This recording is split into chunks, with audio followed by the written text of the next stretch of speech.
اسی ملک میں جس طرح سے ہوا اور جس تباہکاریاں دیگر اس سے پہلے بھی کرکٹ سے تھا. جب میں کرکٹ کھیلتا تھا دنیا میں جہاں جاتا تھا تو اوورسیز پاکستانی ظاہر ہے کرکٹ ٹیم کو سپورٹ کرتے تھے, آتے تھے, تو میرے سے تب سے انٹریکشن ہے. لیکن جب پیسے اکٹھے کرنے کے شوکت خانم کے لیے تو اتنا زیادہ پیسہ اکٹھا کرنا تھا کہ وہ پاکستان میں لوگ تھوڑی دیر کے بعد جس کو کہتے ہیں ڈونرز فٹیگ تنگ آ جاتے تھے پیسے دینے کے لیے. تو پھر میں جدھر بھی دنیا میں پاکستانی تھے ان کے پاس کیا. تو میں ساری پاکستانی کمیونٹیز کو جانتا ہوں جو کہ پاکستان سے باہر رہتے ہیں, ان کے پاس کیا. تو میں ساری پاکستانی کمیونٹیز کو جانتا ہوں جو کہ پاکستان سے باہر رہتی ہیں. تو جو سعودی عربیہ کی پاکستانی کمیونٹی ہے اس کو میں بہت دیر سے جانتا ہوں. مجھے بڑا افسوس ہے کہ جس نے مجھے ایک ذوالقرنین یہاں بیٹھے ہیں, ایک احسن رشید جنہوں نے مجھے بڑا انٹروڈیوس کروایا تھا, وہ آج ہمارے ساتھ نہیں ہیں. لیکن میں پھر سے امبیسڈر صاحب میں یہ چاہوں گا کہ آپ کی انٹریکشن ان سے رہے. مجھے رپورٹس ملی تھی بڑی بری کہ 1.5 سال سے یہاں جو پاکستانی کمیونٹی ہے ان کو صحیح طرح نہیں سروس کیا جا رہا. تو وہ انشاءاللہ وہ آپ اب آئے ہیں تو آپ جب ان سے انٹریکٹ کریں گے آپ کو پتہ بھی چل جائے گا. اچھا جی, میں اب اس پہ آتا ہوں. روشن ڈیجیٹل اکاؤنٹ میں یہ بڑی زبردست ایک ہم نے سوچا کہ ہم کیسے اوورسیز پاکستانیز کو ٹیپ کر سکتے ہیں. اور جب سے میری گورنمنٹ آئی ہے میری پوری کوشش تھی کہ جو پوٹینشیل ہے اوورسیز پاکستانیز کا وہ ہم صحیح طرح ٹیپ نہیں کر رہے. تو جب یہ رضا پریزیڈنٹ اس کے گورنر بنے اسٹیٹ بینک کے, تو تب سے میری ان سے تھی کہ ہم کیسے ہم ریمیٹنسز کو انکریز کیا جائے.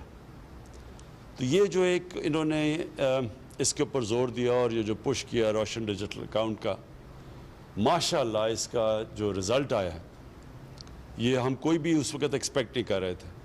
لیکن اس نے انکریج کیا کہ ہم اور بہت پروڈکٹس دے سکتے ہیں اوورسیز پاکستانیز کو, کیونکہ دنیا بڑی تیزی سے جو ٹیکنالوجی ہے وہ اتنی تیزی سے ایڈوانس کر رہی ہے کہ جو پہلے ہمارے پاس تھے ہتھیار تھے وہ پہلے نہیں تھے. آج ہمارے پاس وہ پروڈکٹس ہیں جو پہلے نہیں تھے.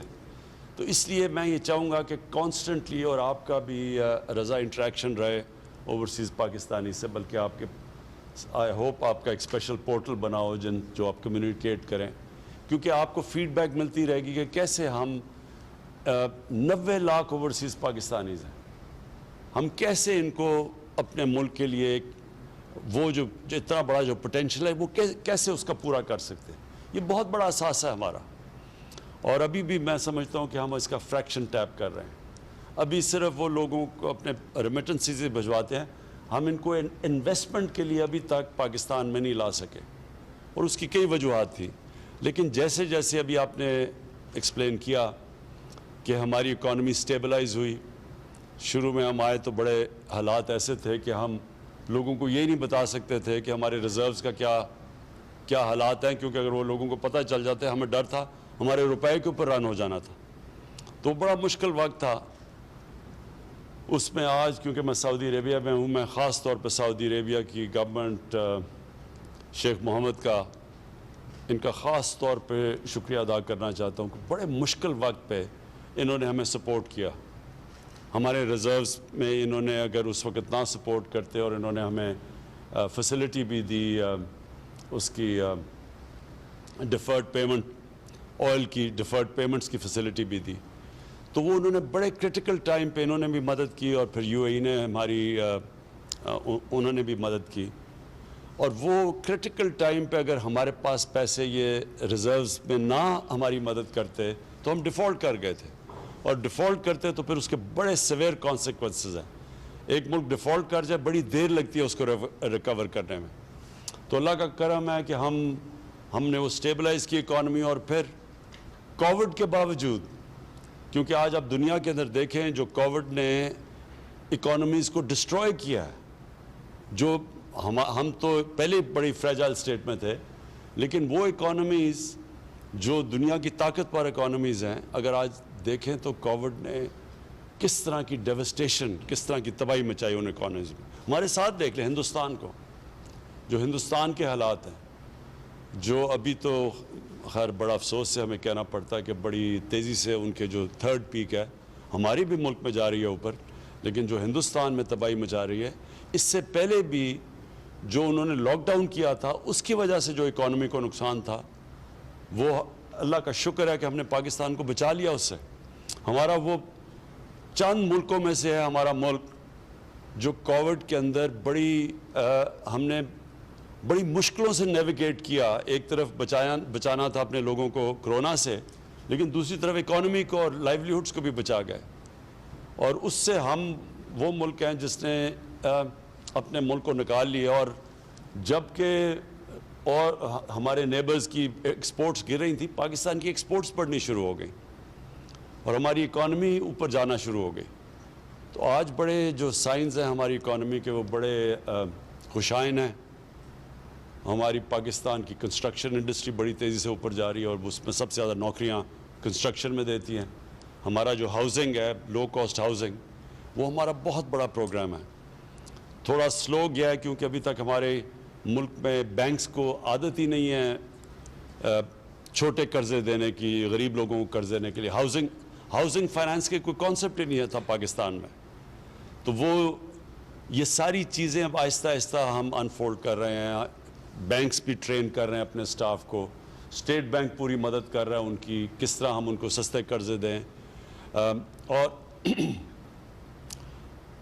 لوگ بھی سمجھ گئے ہیں، پہلی دفعہ پاکستان کے لوگ بھی سمجھ گئے ہیں کہ بجائے قرض ایک کرایہ دینے کے، وہی کرائے کی جگہ قرضوں کی قسطیں دے کے اپنا گھر ان کا ہو سکتا ہے. تو یہ ساری نئی چیزیں ہیں. آگے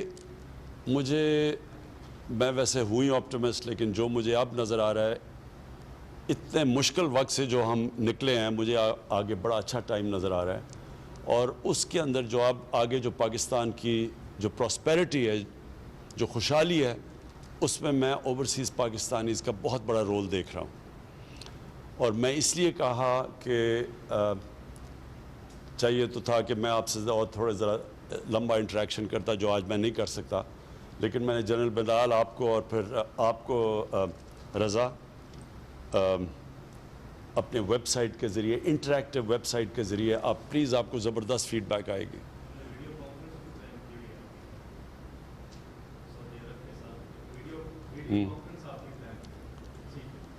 سو اینی وے ہم یہ آپ سے انٹریکشن آگے رہے گا. میں آخر میں بڑا خوش ہوں کیونکہ ہمیں ایک تو ہماری بڑی سعودی عربیہ کی ٹرپ تھی اور بڑے ہمارے تعلقات اور مضبوط ہم نے کیے ہیں. ہمارے لیے بہت امپورٹنٹ ہے سعودی عربیہ پاکستان کے لیے، صرف اس لیے نہیں کہ ہماری ایک ایموشنل اٹیچمنٹ ہے سعودی عربیہ کے ساتھ، اس لیے بھی کہ انہوں نے ہمیشہ ہمارے ساتھ مشکل وقت پہ کھڑے ہوئے ہیں. اور جو اسپیشل جو ایموشنل اٹیچمنٹ ہے وہ اس کی میں اپنی ساری ڈیلیگیشن میرے ساتھ آئی ہوئی تھی، ان سب کو ہمیں جو روزہ رسول میں موقع ملا جانے کا اور پھر آج خانہ کعبہ میں کعبہ کے اندر جانے کا، تو آج ہم تو سمجھ رہے ہیں کہ ہمارے لیے ہماری بیٹریز بھی ریچارج ہو گئی. اور انشاءاللہ جو سٹرگل ہے ایک نئے پاکستان کے لیے، رول آف لاء کے لیے، ایک نئی سوچ کے لیے جو سٹرگل چل رہی ہے پاکستان میں، یہ میں آپ سب کو بتا دوں کہ بڑا ڈیسائسو مومنٹ ہے پاکستان میں. ایک طرف پرانا سٹیٹس کو بیٹھا ہوا ہے، مافیاز بیٹھے ہوئے ہیں جو پرانے نظام کو بچانے کی پوری کوشش کر رہے ہیں، اور دوسری طرف میرے ساتھ سارا پاکستان کی عوام ہے جو کہ ایک تبدیلی کی طرف، رول آف لاء کی طرف لے کے جا رہے ہیں. یہ اصل میں سٹرگل ہے رول آف لاء کی. اور یہ اوورسیز پاکستانیز کو خاص طور پہ پتہ ہے، اور جو بھی امریکہ میں، یورپ میں جو ہمارے اوورسیز پاکستانیز ہیں. دیکھیں فرق صرف معاشروں میں یہ ہے کہ معاشرہ صرف وہ آگے جاتا ہے جدھر قانون کی بالادستی یعنی کہ قانون کی حکمرانی ہو. جس معاشرے میں طاقت کی حکمرانی ہوتی ہے وہ کبھی آج تک ترقی نہیں کیا. ایک طرف ہے انسانیت کا نظام اور انصاف کا نظام، اور دوسری طرف ہے جنگل کا نظام. طاقت کی بالادستی، مائٹ از رائٹ، وہ کبھی بھی اس ملک کے اندر پراسپیرٹی نہیں آتی. میں نے اپنی پارٹی کا نام ہی تحریک انصاف اس لیے رکھا تھا کہ میں جو ساری دنیا میں پھرا تو جو ملک خوشحال تھے وہاں انصاف تھا، وہاں قانون کی حکمرانی تھی، اور جو ملک پیچھے رہ گئے جن کو بنانا ریپبلک کہتے ہیں، وسائل ہونے کے باوجود وہاں مائٹ از رائٹ تھا، طاقت کی حکمرانی. اور یہ ہے سٹرگل اس وقت پاکستان کی. یہ بڑی ڈیسائسو مومنٹ ہے، اور کیونکہ اوورسیز پاکستانیز میری سب سے بڑی سٹرینگتھ رہے ہمیشہ، تو وہ یہ سمجھتے ہیں، کیونکہ ان کو زیادہ سمجھ اس لیے کہ ان کو باہر جانا پڑتا ہے نوکریاں لینے کے لیے. اپنے ملک سے بڑا مشکل ہوتا ہے باہر جانا، کیونکہ ملک میں ہم ان کو وہ موقع نہیں دے سکتے. تو وہ زیادہ تر پاکستان کو انتظار کر رہے ہوتے ہیں کہ کس طرح ان کا ملک ٹھیک ہو. وہ چاہتے ہیں کہ ہمارا ملک بھی باقی ملکوں کی طرح اوپر ایک عظیم ملک بنے، جو آج سے 40-50 سال پہلے جا رہا تھا تیزی سے اوپر بننا. تو میں صرف آپ کے لیے یہ آخر میں یہ کہنا چاہتا ہوں کہ یہ ہے پاکستان کے ڈیفائننگ مومنٹس. ایک طرف ہے پرانا سٹیٹس کو، مافیاز جو ایک کرپٹ نظام سے سارے فائدہ اٹھا رہے ہیں اور سب اکٹھے ہیں. دوسری طرف ہے پاکستان کی عوام اور ہماری گورنمنٹ جو کہ ایک چینج کے لیے لڑ رہی ہے. اور یہ جو چینج ہے، یہ چینج کو اب کوئی نہیں روک سکتا. روک اس لیے نہیں سکتا کہ جو ملک کے اندر اس وقت اویئرنیس ہے، جو ایشوز سمجھ گئی ہے قوم، یہ کبھی پہلے ایسی سمجھ نہیں تھی. اور یہ اس کی بہت بڑی وجہ سوشل میڈیا. سوشل میڈیا اگر آپ جو ٹریڈیشنل میڈیا ہے اس کو اگر آپ خرید بھی لیں، اس میں پیسے بھی خرچ کر لیں، سوشل میڈیا کو کوئی نہیں روک سکتا. اور اس میں اتنی تیزی سے انفارمیشن اب ٹریول کرتی ہے، جو نوجوانوں کے پاس وہ نالج ہے جو کبھی پہلے تھی نہیں. تو یہ جو سٹیٹس کو ہے، اس کو جو ہماری پارٹی پاور میں ہی آئی سوشل میڈیا کی وجہ سے، یوتھ کی وجہ سے. اور یہ جو چینج بھی آ رہا ہے یہ بھی یوتھ کی وجہ سے، اور یہ بھی ایک نئے اویئرنیس کی وجہ سے. تو آپ کو میں خوشخبری صرف یہ سنانا چاہتا ہوں، کیونکہ آپ یہاں پڑھتے ہوں گے اخباروں میں کئی دفعہ بڑی مایوسی کی چیزیں آتی ہیں. میں آپ کو آج بتا رہا ہوں کہ یہ جو اب بیٹل، یہ جو آپ جس طرف یہ سٹرگل جا رہی ہے، یہ سٹرگل اب جائے گی ایک اس پاکستان کو جو اس کو بننا چاہیے تھا آج سے 70 سال پہلے. اور وہ پاکستان تھا جس کا لیڈر تھا قائد اعظم، جو کہ قانون کی بالادستی میں مانتے تھے، کانسٹیٹیوشنسٹ تھے، رول آف لاء میں مانتے تھے، ایک انٹیگریٹی والے انسان تھے. وہ جو ہم سائڈ ٹریک ہوئے ہیں، ادھر سے ہٹے ہیں، اپنی جو ڈیسٹنی پہ ہمیں جانا چاہیے تھا اسے دور چلے گئے ہیں، اب وہ واپس ہم اس ٹریک کے اوپر آ گئے. اور یہ ہے ان مافیا سے ملک کو آزاد کرنے کی جنگ.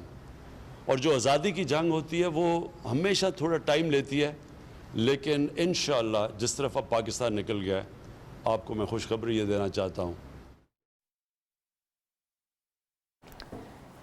وزیر اعظم عمران خان روشن ڈیجیٹل اکاؤنٹ کی تقریب سے خطاب کر رہے تھے. ان کا یہ کہنا تھا کہ پاکستان میں تعمیرات کے شعبے میں بہت زیادہ ترقی آئی ہے. پاکستان میں غریب عوام کے لیے ہاؤسنگ اسکیم شروع کی ہے. مزید انہوں نے کہا کہ پاکستان کی عوام کو سمجھ آ گیا ہے کہ مکان کا کرایہ دینے سے بہتر گھر کا قرض دینا ہے.